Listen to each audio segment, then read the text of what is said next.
Good morning, Ginger. How are you? Happy Friday. Okay, the time is now 9 o'clock, so we're going to go ahead and get started. We're going to jump right in. Good morning, everybody. My name is Gavi Berman. I'm the Director of Business Development and Community Outreach at Central Florida Behavioral Hospital, and you are currently attending a webinar workshop, a 1CEU webinar workshop with Dr. David Sanfilippo on the topic of the mental health approach for law enforcement and first responders. A couple of things before we jump into the webinar. Upcoming events, we have two upcoming webinars, CEUs that are scheduled, one in the month of February for the 26th of Friday at 9 a.m. The hidden epidemic of and mental health and suicide in the African American community. That is going to be presented by Tawana Forbes. She's an excellent counselor in the community. And what a perfect topic for Black History Month this month, February. And then we're gonna have Dwight Bain again in March on the divided development of how aggressive conflict in society shatters safe communities and harms the mental health of children. And how relevant that is in terms of the election. That's something that is still going on and will continue to go on, and how that's affected people and their relationships, but particularly how that filters down and cascades into affecting kids. And then finally, one event that we have going on that I wanted to share with everybody, and that is we are a participant for NAMI Greater Orlando. They have their NAMI Walks, which is the largest fundraiser for NAMI, which is a mental health provider of services in the community. They provide amazing, incredible services that are free to the community. As a fundraiser, they hold this NAMI Walks every year. It's going to be this year, the 24th on Saturday at 9 a.m. at Queen's Roost Park. We are participating under a team name. Our walk team is called the Stigma Stompers. And after this webinar, I'm going to, in a follow-up email, along with the slides from this presentation, I'm going to send you a link. And if you are willing to register to walk, to support the cause, or to just donate to our team, anything you can do will be greatly appreciated. It's an excellent cause. I'm actually a board member, so it's something that's very special to me. Moving along. I'm not sure if everybody here on this call is aware of this. We don't really actively market this particular track, but I did want to bring your attention to the fact that we do have a track for first responders to come and get help in an environment and in a way that they would feel comfortable to do so in a very private way. The name of our first responders track is called the Honors First track. And the way that somebody comes into us is they would call up our admissions or intake line, and they would say, I'm an Honors First patient. Either they're an active law enforcement, they're a firefighter, they're a veteran, whatever the case might be, and they want privacy. It's hard enough getting these folks to come in and to encouraging them to get the help that they need. So what we do is we try to break every single barrier down to make it as comfortable and as easy as possible for them to seek help.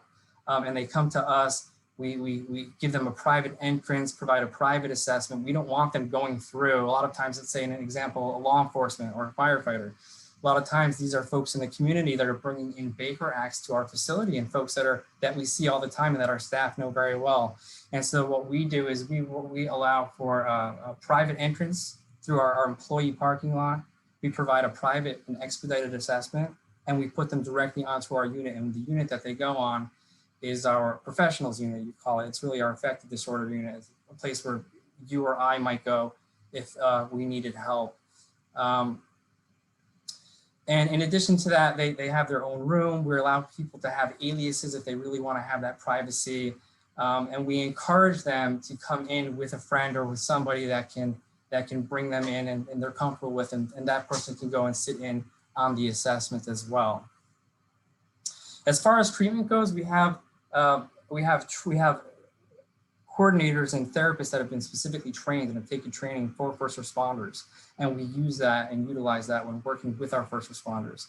And we have one of those therapists checking in on a daily basis and servicing that individual in whatever manner we can on a very daily basis, as well as seeing the therapist and encouraging them and the doctor and of course, encouraging them to go to our groups if it makes sense for them, which it usually does.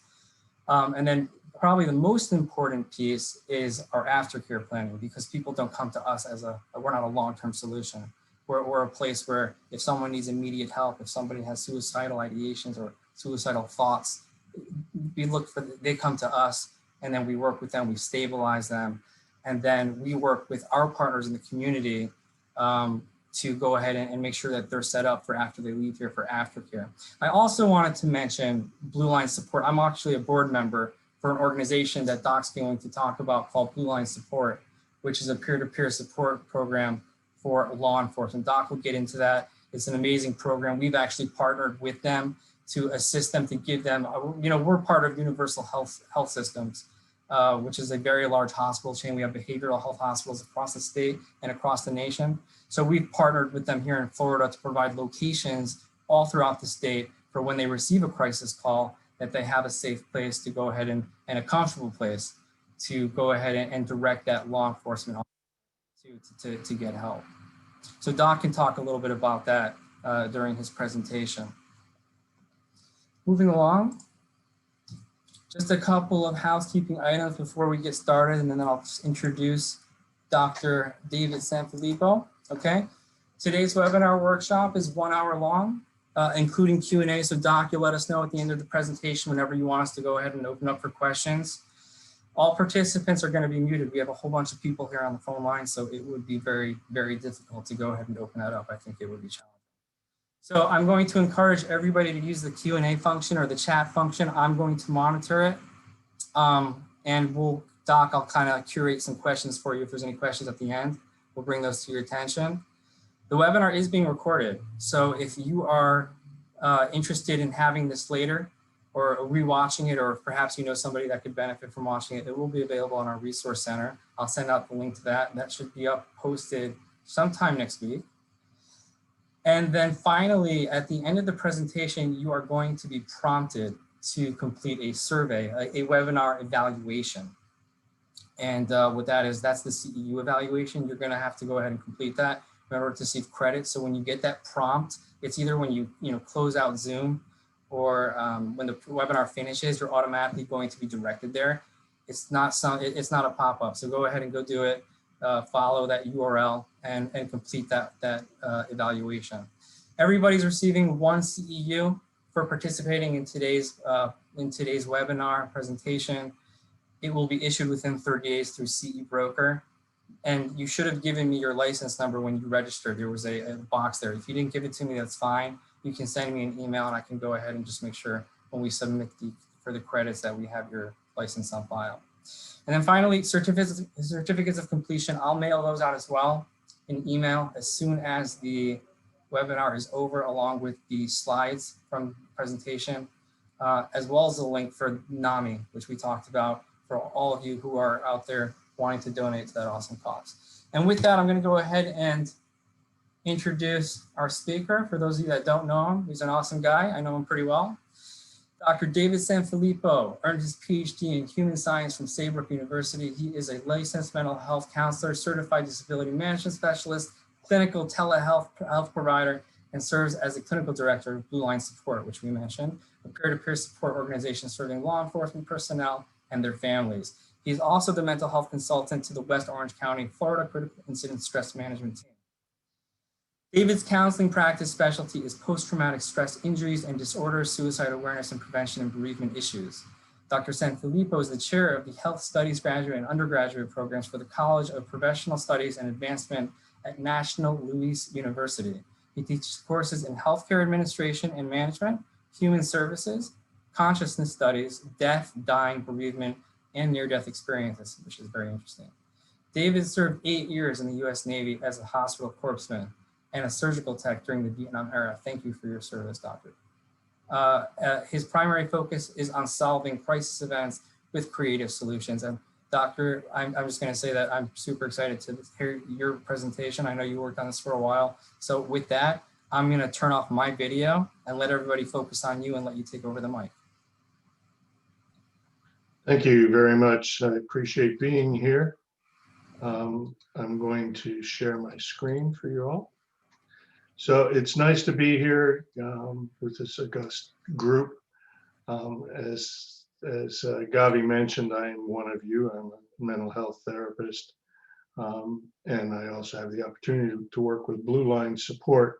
And as Gavi mentioned, Blue Line Support is a volunteer organization that provides peer-to-peer support to law enforcement personnel and their families. And when I say, excuse me, when I say law enforcement personnel, I mean the active law enforcement officers who are out there on the road that you see every day, the crime scene techs, the dispatchers in the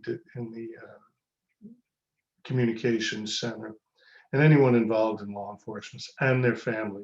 We open this up to the family too, so that law enforcement individuals have an opportunity to be able to talk to another peer to help them with whatever their issues might be. During today's presentation, we're going to look at the goals, and you've seen these when you signed up for the presentation, but we're going to look at some of the overall social and mental stresses that law enforcement personnel encounter in their performance of service, provide some insights into the coping mechanisms that some of them employ, and then also to provide a frame of reference and have a significant discussion on post-traumatic stress and its effect on law enforcement personnel. In order to provide this information and share it, yes, I'm going to speak to some bits of it, but I also have several videos that I'm going to inject in the program so that you can actually hear things, and I'll refer to them as we go through the program. But I wanted you to be able to hear it from the mouths of some of the police officers and through their eyes what they encounter. So this first video that I'm going to show, and I hope you'll be able to hear it. I'm going to turn up the volume as loud as I can to make sure that you can. But this was a video put together by our Blue Line's parent company at the time, which was Wounded Officers Initiative. And it's called A Long Ride. It shows you a day in the life of a police officer. And as you watch it, you'll see how police officers engage their day, particularly when they're off duty. It's one thing, when we're on duty as whatever we may be doing, that's our one persona. But then there's that persona that we have when we take off our work mask and we go home, and police officers have the same impact. My personal connection to it is that my grandfather was a police officer, my daughter is a police officer, and I have a number of friends who are police officers who every day stand on that line and protect us from what could be an overrun of individuals who have their own agendas. So with that, I'm going to start this video, and then at the end of it, I'll come back.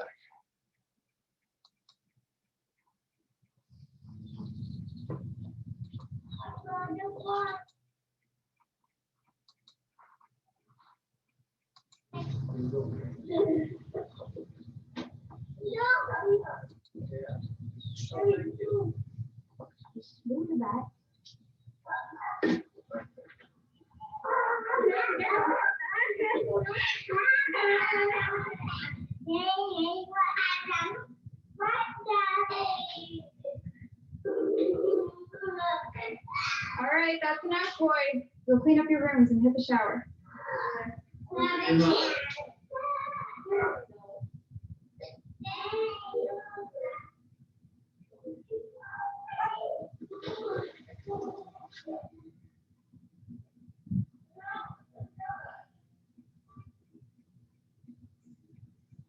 Can you please run to the store and get a few milk?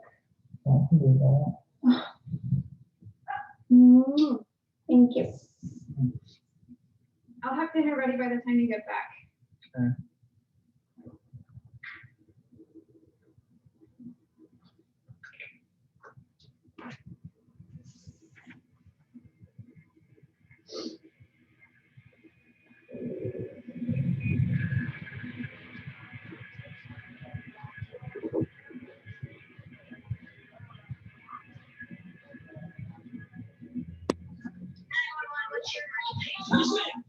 5531 Magnolia Street, and my daughter is not breathing.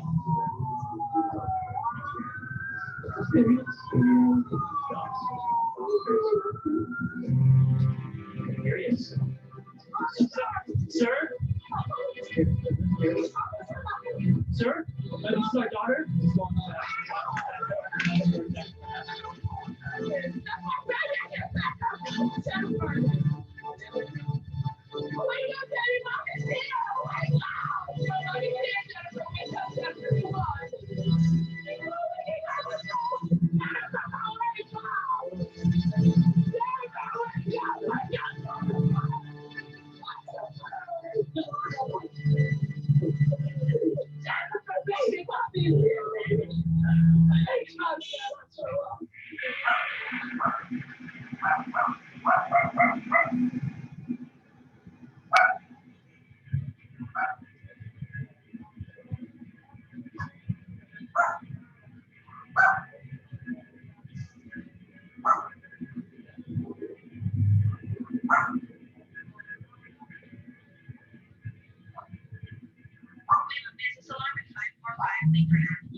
Hey.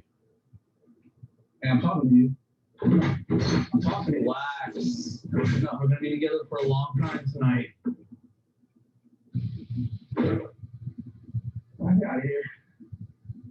I see you. Doing it well. That's a promise. What's up, man? I'm trying to through, but no. Nobody.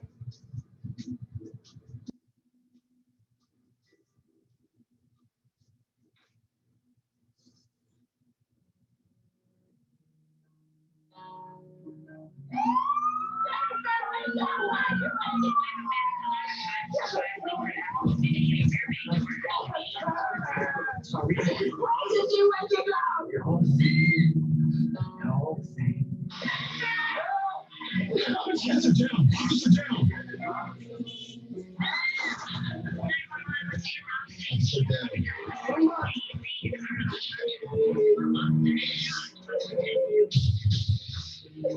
What I do? Officer down! Officer down! I think I'm hit. Shots fired! Shots fired!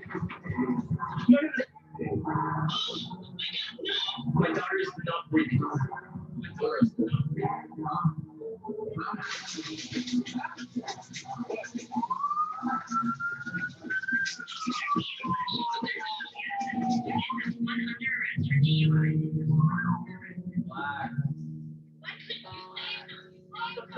Sir? We're gonna be together for a long time.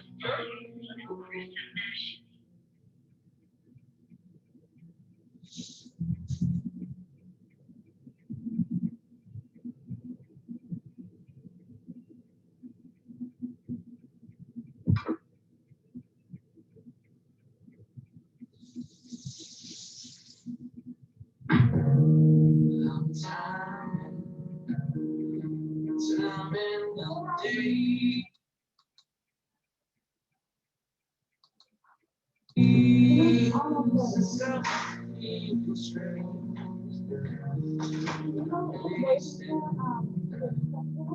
Wasting away, still I try to fake the things I've come to. Knowing love, I'm expected of, but these damn days I don't feel the same. It should be this way. Well, I'm watching the world as it spins around me. I'm such a small. So as you can see from this video, it provides an overview of what our police officers deal with on a day-to-day basis. You know, the fact that as you saw him getting ready to go out to run a simple errand, he had to put on his gear, his badge, his gun. And some of the things that we see, some of the social mental health stressors that are in particular to law enforcement. You know, we think about our jobs. We think about when we come home after we've had a day of working with clients or whatever we may be doing, and we may be going over our work for a little bit. But as you can see from that video, the law enforcement, although they try to put it down, they sometimes can't. And there are so many different stressors, and we'll get into some of those later on in this presentation too. But you know, some of the social and mental stressors of law enforcement personnel, you know, one is the current attitude by some towards law enforcement, that they're the bad guys, that they're the problem, when in fact they're not. What the news media tends to do is hype up all the negative stories that they can concerning law enforcement, and they fail to look at all of the very positive things that law enforcement do. Another stressor that the individuals have is that, you know, their personal and a concern for their personal and their partner's safety. That when they're out there themselves. Many of our officers in the Central Florida area ride by themselves in their cars or walk by themselves, but they do have backup, they do have partners, and it's constantly aware of the safety of themselves and their partners. The critical stress incidents that they encounter on a day-to-day basis. The fact that they, you know, as you saw, he put on his gun. Why?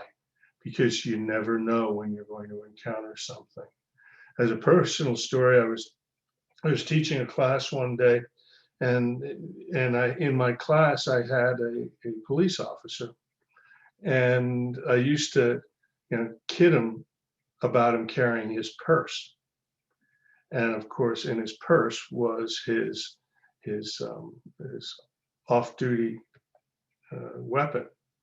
And we were talking one day about that, and as my daughter was getting into law enforcement, I was talking to him about carrying an off-duty piece. And I said, you know, why do you do that? And he goes, because you never know. He said, one day I was in, you know, I used to not carry my gun off duty, but one day I was in the mall, and I was walking along the mall, and I saw across the mall some guy that I had put in jail. I had to fight him down to put him down. And there he was across the mall from me, and I'm with my family, and I didn't have a weapon to protect my family or myself. He said, from that day on, I always carried a weapon. So because our law enforcement personnel work and live within our own communities, they never know when they're going to encounter someone that they may have had to encounter from a professional standpoint.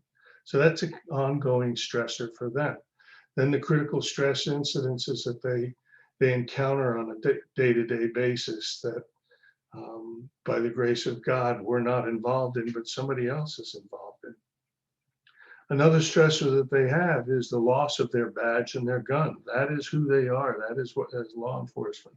And if if they are classified with a particular disease or illness, their department may take the step of taking their badge and their gun, which is such an identity issue to them.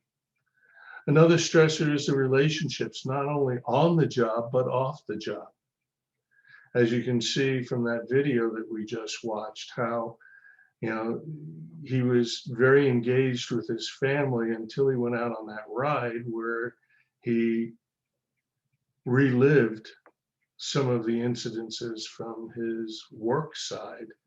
And when he got home, instead of being engaged with his family again, he went off by himself. He went off with a beer. Nothing wrong with that. But when it becomes too much, that's a problem. But the relationships, if his wife wasn't an understanding individual, she may have gotten into his face about, we're going to have dinner here and you're sitting off here by yourself. So, they continuously have to deal with their relationships. And then like many individuals, financial issues can play into it.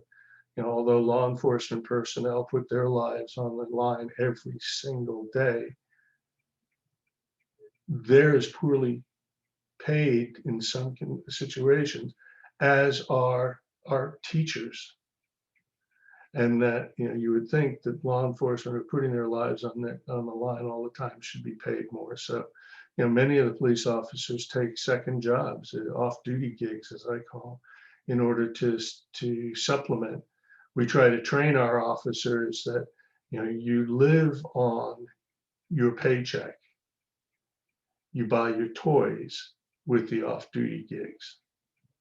And that's a great plan, not always actualized.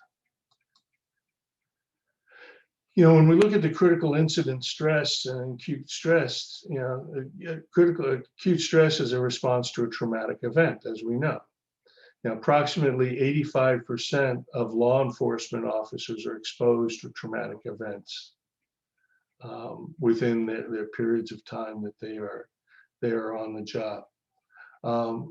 Personal experiences can have a traumatic effect depending on what it might be. A critical incident acute stress can be emotional and or physical. It can have its impact. It interferes with functioning, relationships, abilities to do things, concentration, persistence, pace. But our response to acute stress can be normal too. We do have some normal events. I remember, just to tell a brief story of myself, I remember that when I was in the military, as my bio indicated, I was a medic during Vietnam. I took care of wounded soldiers and worked in both emergency combat medicine and also in the operating room. That was my normal. I was able to deal with that. But when I got out of the military one day, it was not too many years after I'd been out of the military, I stopped to assist at an automobile accident. And there was blood, there was typical things you'd see at an accident. And I rendered aid. Unfortunately, one of the individuals was DOA. The other one was in some severe injuries. And I just went into treatment mode, battle mode. I just took care of the issue. I did what I could until the first responders arrived, and then I left. And when I got home, I had to go home because I had blood on my clothes. I went home, I started to change, and I threw up. I had never thrown up due to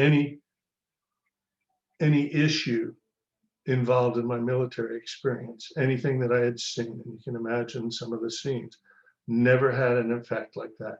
But because I was out of practice, because it was outside of my norm, I had that visceral reaction. With critical incident stress, early intervention is important. Otherwise, it begins to fester, it begins to grow. And it can manifest itself immediately, or months later, it comes popping out. I'm sure that many of you in your mental health practices have dealt with individuals who are dealing with the garbage that got into their heads years ago and now is festering up. In the military, we were trained, just put it in a box, put it in the back of your head. You know, every once in a while, if you want, take it out, play with it a little bit, look at it, put it back in the box. But after a while, that's not a healthy thing. You need to take it out. You need to bleed it off. You need to talk about it. So what are some of the coping mechanisms? You know, there's beneficial coping mechanisms, there's somewhat neutral, and there's somewhat harmful. And I'm going to kind of go over this part very quickly. Beneficial, you know, it's problem solving and health promoting, family, friends, coworkers, talking to them, exercise, engaging in hobbies, practicing meditation, professional counseling, spiritual activities become more spiritual. Notice I say spiritual, not religious. Spiritual. Religion is a category created by institutions. Spiritual is a different point of view. Service to others. There's no greater thing than to serve others and to, you know, and one of the things I understand about law enforcement, there's no greater gift than to offer your life for another. And that's what they do every single day they walk out that door. And then another beneficial thing is to journal so that you can go back and look at what's going on, that you can get some of this stuff out of your system. Neutral, you know, it's passive avoidance, short-term relief, watching TV, sleeping a lot, avoiding the issue, shrinking into the background, abandoning things, avoiding certain tasks for fear of failure. You know, that's neutral, but it's not going to really help. It's just giving it the old glide. And then harmful, obviously, you know, excessive shopping, gambling, overeating, compulsive behaviors may involve sex, drugs, alcohol. You know, exercise, over-exercising can be thrown into that. Cynicism. Now, we all can be somewhat of a cynic, but sometimes it gets a little out of hand. Some aggressive or depersonalization, separating yourself from everything. So these are some of the ways that officers can cope. One of the issues that is very dear to me, and it's an important thing, and I'm going to spend a lot of the next 15 minutes or so talking about that, is this issue of PTS, PTSI, and PTSD. Post-traumatic stress. You know, post-traumatic stress is an anxiety disorder that develops in some individuals who have had major traumatic experiences. It has this numbing effect. It has irritability, guilt, things of that nature, perhaps recurrent nightmares and flashbacks. But we so often in our therapeutic environment, we get into calling it post-traumatic stress disorder, which is a psychiatric disorder. We call it PTSD. I propose, and others propose, that we change it and we have a new paradigm. We call it post-traumatic stress injuries. It may become a disability or a disorder at some point in time, but it's post-traumatic stress injury.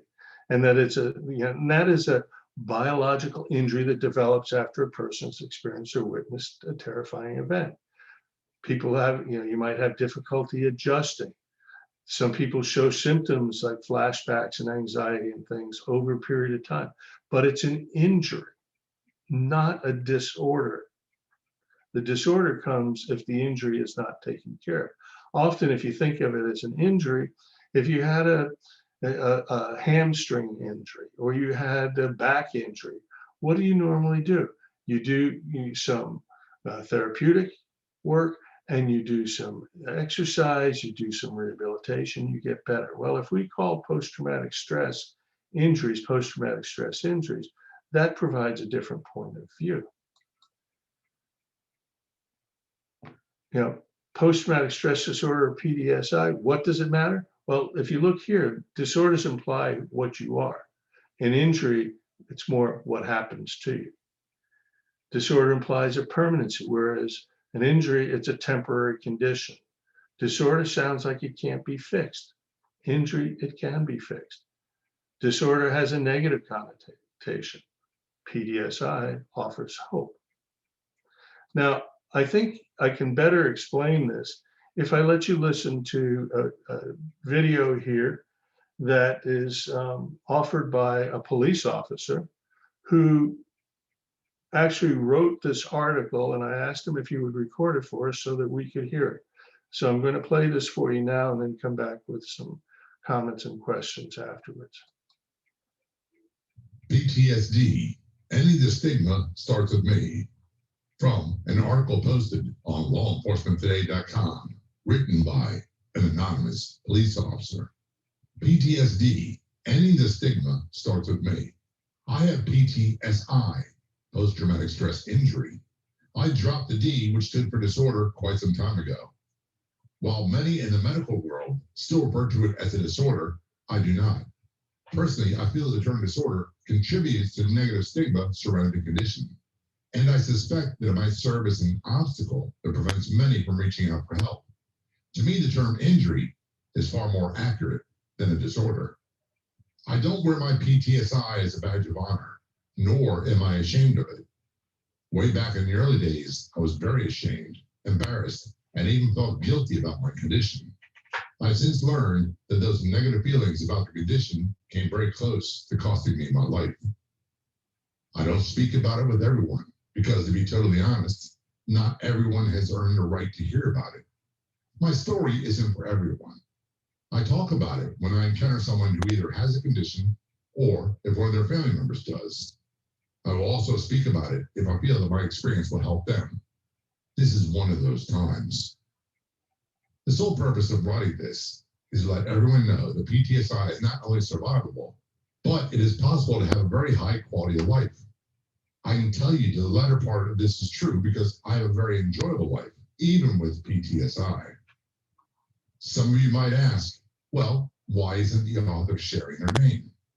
Rest assured, it isn't because I'm ashamed or that I try to keep a secret. The answer is simple. I live a high-profile life and am in the public eye. It is my belief that if I told you my name, it might take the focus off the story and place it on me.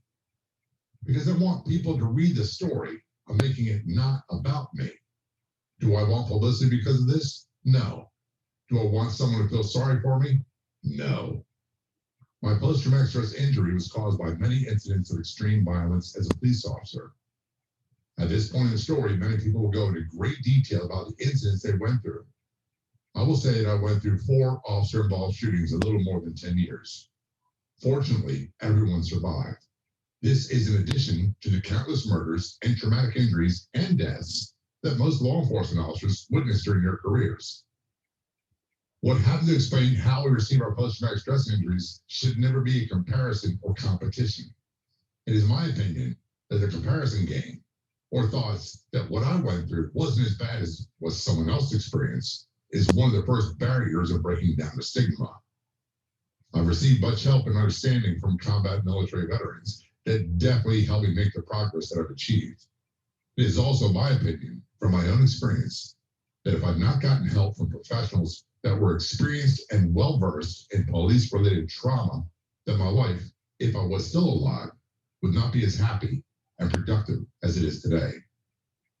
I was first diagnosed with post-traumatic stress disorder, which I now call an injury, back in 1989, 30 years ago. I'm not an expert in the treatment of PTSI, but I know several people who are. Trust me when I tell you, there are many effective treatments available today that were not available in the late 80s and early 90s. To look at me, no one would be able to tell that I have PTSI.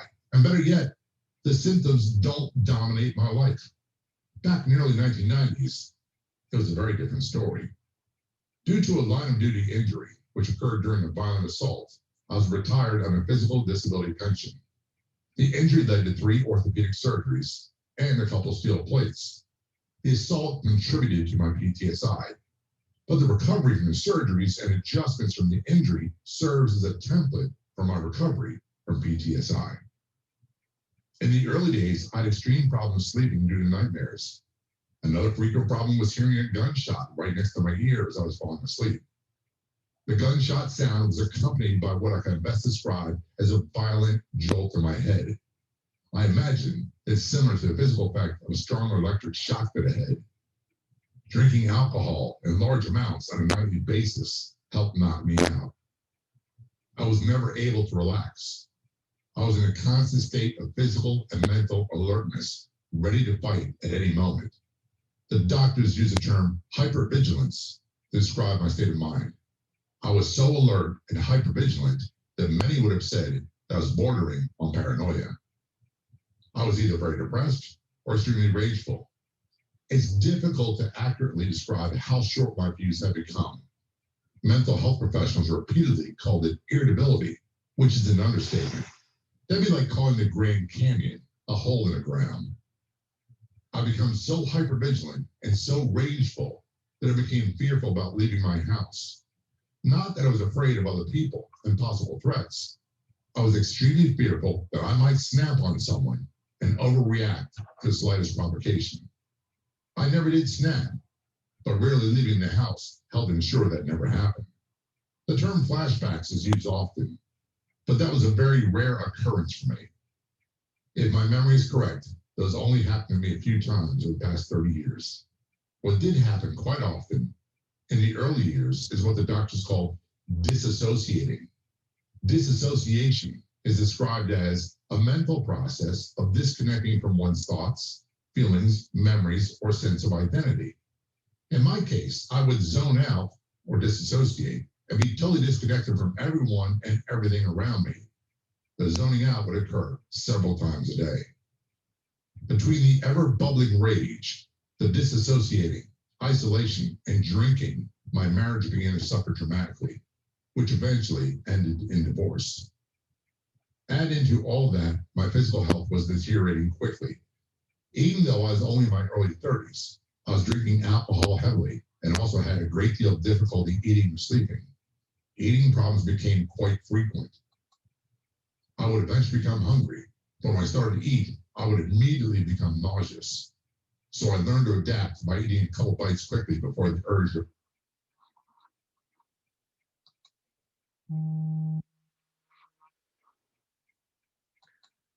Folks, I'm sorry, for some reason, this, PTSD. let me try and Ending move the this forward. stigma starts with me. From an article posted.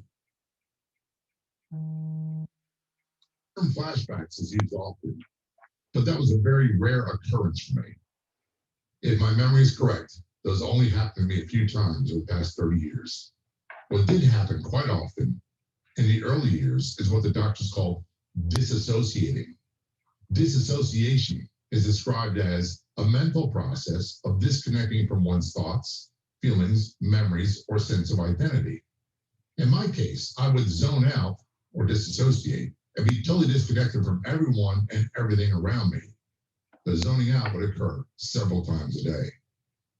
Between the ever-bubbling rage, the disassociating, isolation, and drinking, my marriage began to suffer dramatically, which eventually ended in divorce. Add into all that, my physical health was deteriorating quickly. Even though I was only in my early 30s, I was drinking alcohol heavily and also had a great deal of difficulty eating and sleeping. Eating problems became quite frequent. I would eventually become hungry, but when I started to eat, I would immediately become nauseous. So I learned to adapt by eating a couple bites quickly before the urge to vomit came over me. The other solution was to eat small junk food snacks when I could. Compounding that issue was that the thought of having to rely on anyone, even my wife, for food, made me extremely depressed. I lost about 35 pounds. Of course, I wasn't eating the way I should. Sleep was a real problem. I was drinking excessively, and my personal hygiene began to slip. At that point, my marriage was failing, and the thoughts of suicide became quite frequent. In an attempt to save my marriage, I gave in to a request from my spouse that I seek immediate help. The half measures I've been doing with mental health therapists wasn't working well at all. Both she and I continue to suffer a great deal. I should also state that I was in a state of denial. Not that I had PTSD. I knew that I had it. It was obvious. I was in denial because I was more focused on what and who caused the condition than I was about accepting personal responsibility about making sure I got the help that I needed. Fortunately, I found a treatment center that was only for law enforcement officers. They've since closed. It was there that I got the help that I needed, and I learned that I was responsible for cooperating with and following through with my therapy. I'm responsible for making sure that I complete my therapy and that I make the needed adjustments to have a full and happy life in spite of my PTSI. Here's a comparison. Many of us have suffered line of duty orthopedic injuries. I'm no exception. My injury required that I had 3 separate surgeries and then 3 separate long-term periods of physical therapy. Plus, I had to learn how to do things differently as part of my recovery. With the PTSI, it's no different. I'm responsible for seeking the therapy, following through with the therapy, and learning to do things differently because of my post-traumatic stress injury. The good news is that there's a treatment program for law enforcement, first responders, and military veterans at Transformations Treatment Center. Transformations Treatment Center has a world-class treatment program for law enforcement officers, first responders, and military veterans. Transformations Treatment Center provides a comprehensive range of treatments for substance abuse, co-occurring mental health disorders, and PTSD, in addition to multiple rehabilitation and holistic treatments for all those suffering from substance abuse problems. It's a separate program for law enforcement, first responders, and military veterans, where law enforcement, firefighters, veterans, and all first responders receive the separate and highly specialized treatment they deserve. Their program features first responders and veterans helping first responders and veterans. Call 888-991-9725. That's it. Trust any group that is associated with their agency due to possible reporting concerns. Therefore, I highly recommend Blue Line support from the Wounded Officers Initiative.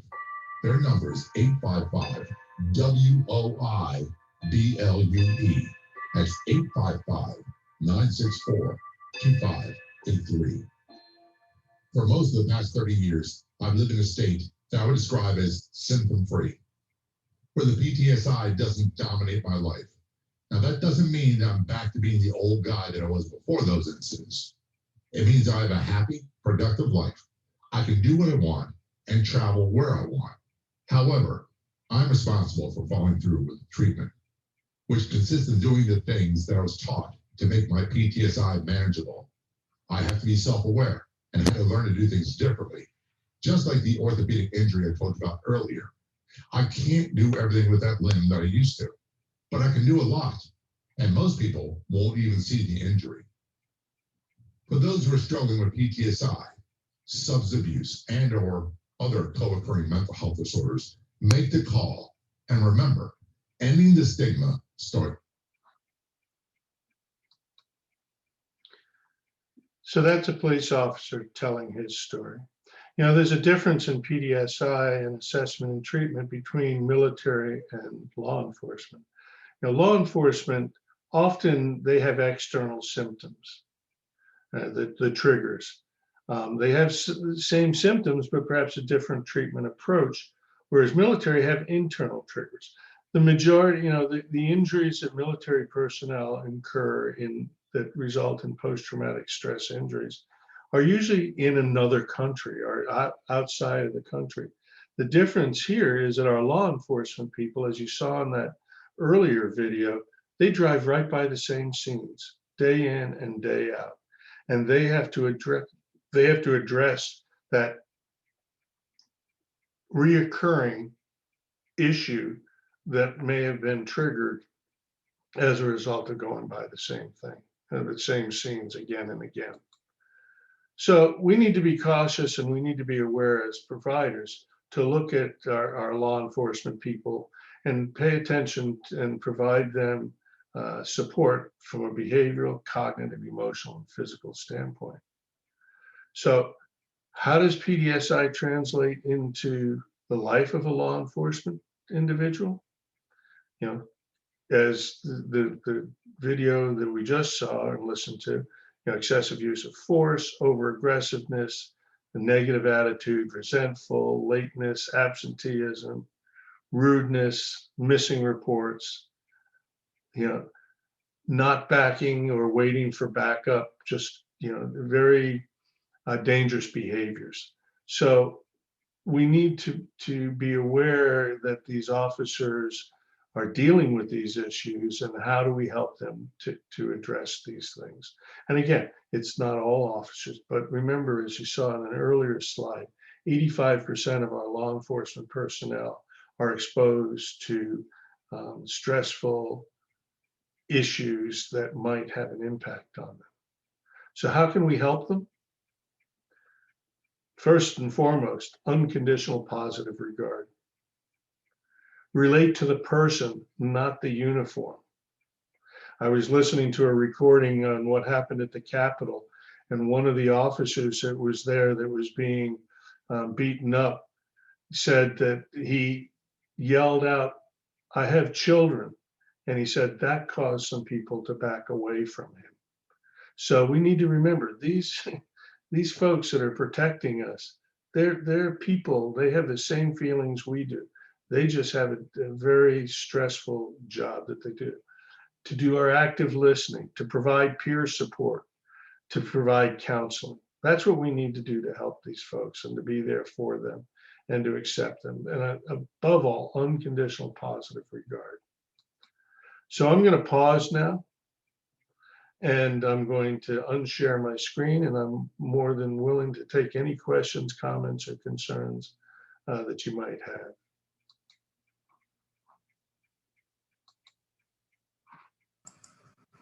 All right. Well, thank you so much, David. We do have a couple of questions here. Okay. And one of those questions is,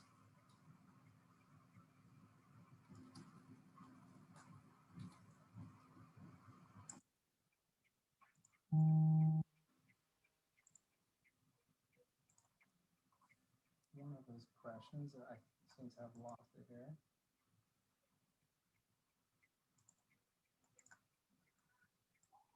I see one here. It says, after a traumatic experience, what is the debriefing process like? Is there a therapist involved, and how much is that promoted?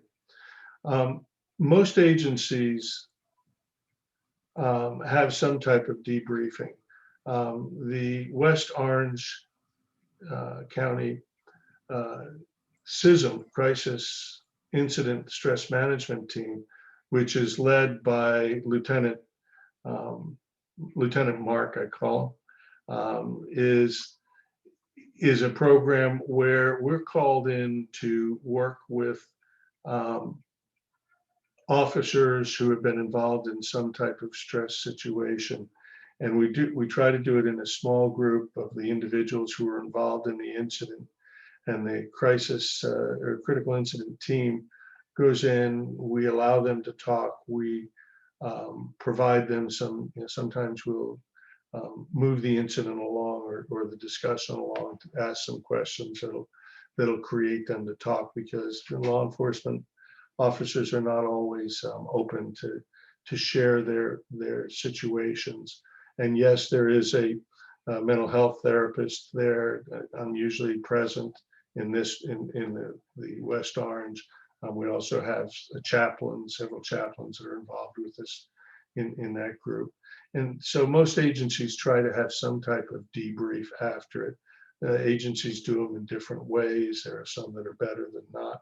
We recommend a smaller group with individuals so that everybody has a chance to speak and share out what they experienced. And it usually starts, Lieutenant DeStefano, Mark, starts off usually by asking people to talk about the incident. What were they doing?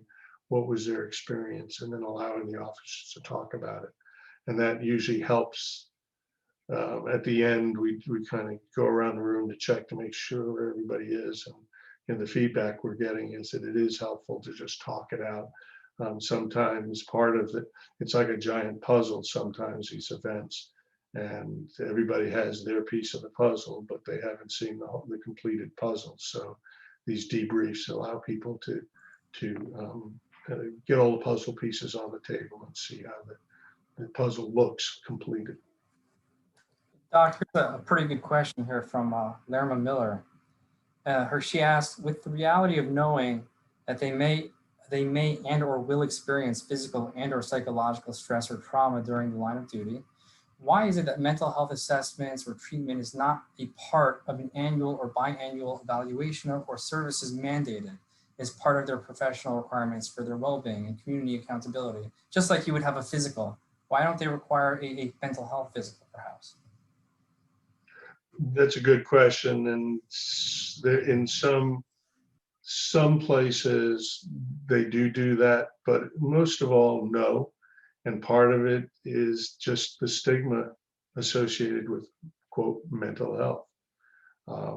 They just, they don't bring it in.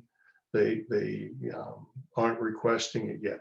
Perhaps as we continue to talk, because that's part of, Blue Line Support is here not only to provide peer-to-peer support for fellow officers, but also to educate law enforcement leaders and the public as to these situations, so that someday it may be a normal practice that annual mental health checkups are also part of the annual physical. Really good question. You just mentioned, Doc, about Blue Line as an educational resource too. I think that's something that a lot of people here on the phone are going to find very interesting. What can you do in terms of education? What are you willing to do? I think there's probably a lot of people here on the phone that would be interested in meeting you or having you present to perhaps folks that they work with. There's a lot of people here that are just not as educated on working with first responders and would like to be. Well, number one, when you get the copy of these slides, it has a copy of my email address and my phone number. I'm open to talk to anybody anytime. If you Google Blue Line Support, you'll find our webpage. It has some information there.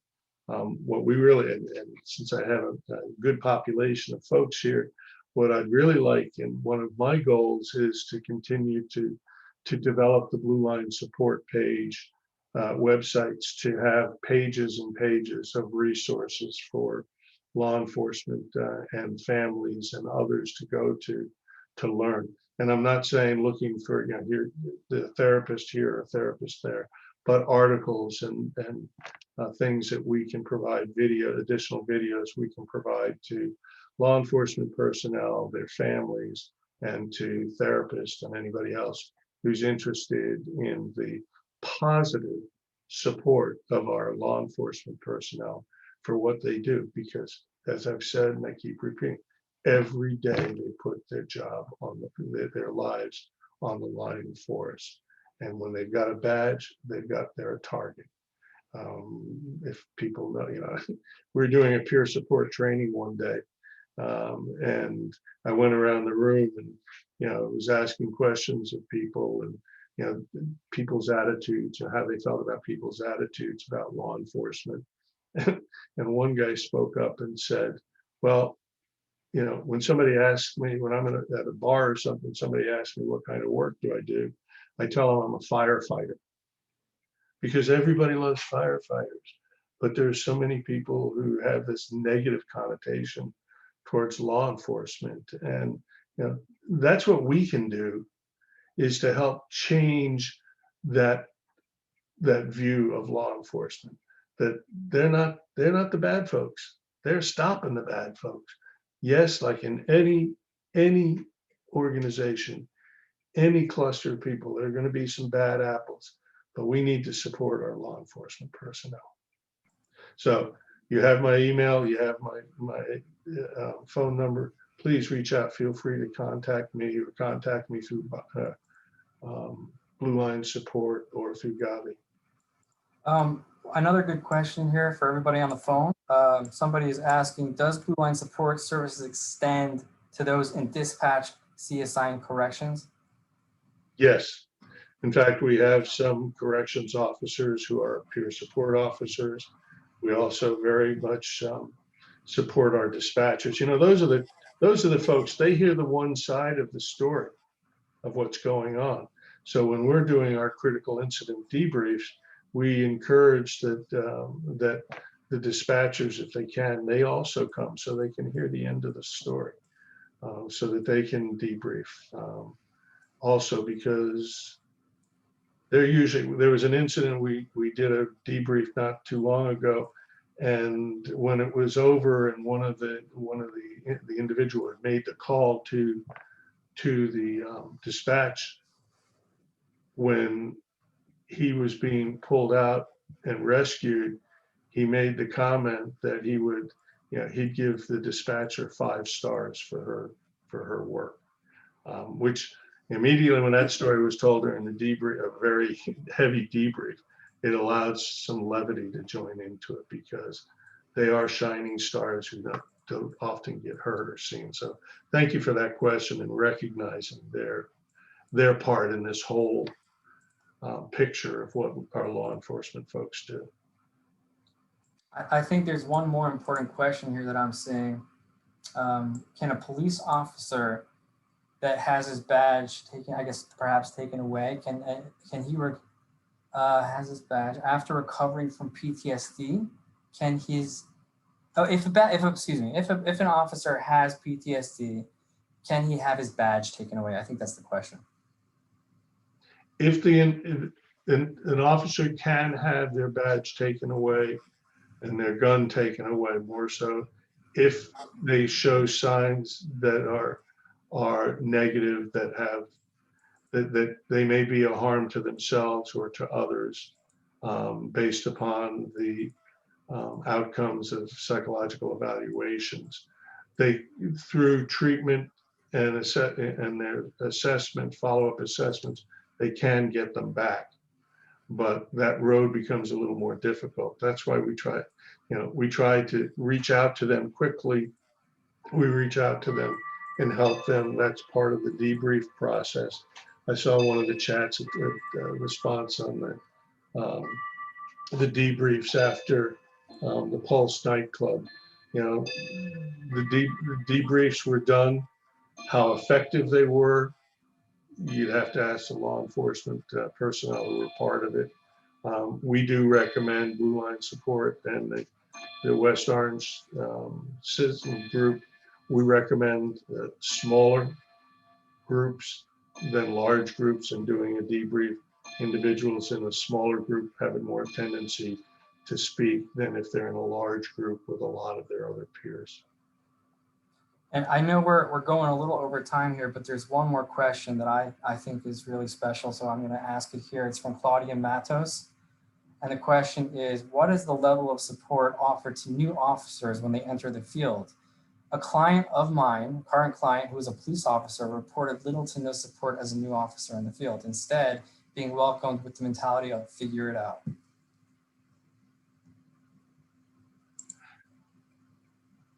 Unfortunately, that tends to be, more the training, and they usually have training officers, and they work with training officers as they get as they come on the job. But a lot of it has to do with strengthen up, push your way through it, get forward. Again, that's one of the goals and missions of Blue Line Support and our CISM group is to help officers understand it's okay to ask for help. It's okay to reach out for help. One thing we do find, though, is pretty consistent. If you ask a law enforcement person, does your agency have an employee assistance program? If they answer yes, would you ever go to it? The answer is no. They don't go because EAPs are paid usually by the agency in some way. And therefore, even though everybody on the call knows we're held to strictest confidences, and what we might report in an EAP report has nothing to do with identifying an officer, they still live with that concern that they may be outed somehow through an EAP program. So either they don't look for help anyplace else professionally, or they look for help in all the wrong places and all the wrong ways. So that's one of our central issues with Blue Line Support, is to make sure that we're there to support officers. one of my biggest concerns and what I tell our peer support officers when we're training them is we want to make sure we keep the guns out of law enforcement mouths, because more law enforcement individuals are killed by suicide than line of duty deaths. And that's something we have to stop. That's something we have to find a way to stop. And the best way we can do that is by being there for our law enforcement people, letting them know we care about them, letting them know that we're here to help. And that we, as my final slide said, may I have the eyes to see and the ears to hear. Can we do that? So again, thank you all for your comments, for your questions, your concerns. I see Adam has posted out there were 171 suicides last year by police officers, and there's 16 already this year. That's a bad thing. That's a bad thing, and we need to do something about it. Perhaps maybe I can come back again and have a chat about suicide and suicide in law enforcement. But it is something we need to stop, and it starts with us to help. So again, thank you very much. If I can help anyone, if I can help you be more aware, if you'd like any discussions about Blue Line or support, post-traumatic stress, please feel free to reach out to me. I'll be glad to chat with you individually or your groups, whatever we can to spread the message and to allow our officers to know help is here, help is there, there is hope. We're here to help them all, no matter what. Thank you so much, Doc. Thank you so much for doing this. I know everybody here really appreciates this. Again, we're going to go ahead and we're going to send a follow-up email with the presentation that Doc delivered just now. We'll also include the Blue Line support information. I see April Stewart is asking for that, as well as a few others here. So we'll include contact information, and if there's any collateral, I'll get that from Doc and throw that in there as well. He'll have his number. We'll also include certificates of completion for all of you who are getting the CE credit. As well as we talked about the NAMI Walks link, I'll include that too. Anything anybody can donate, we appreciate it. It impacts our community directly, all of our community, and we appreciate you all for that. And with that, Doc, thank you. Thank you everybody for joining us today and taking the time out of your day to listen to this message. And we'll see you hopefully on the 29th of February with our next upcoming CE event with Tawana Forbes on the hidden mental health epidemic in the African-American community. Until then, thank you all so much for joining us. And again, Doc, thank you for doing this. We appreciate you. Thank you.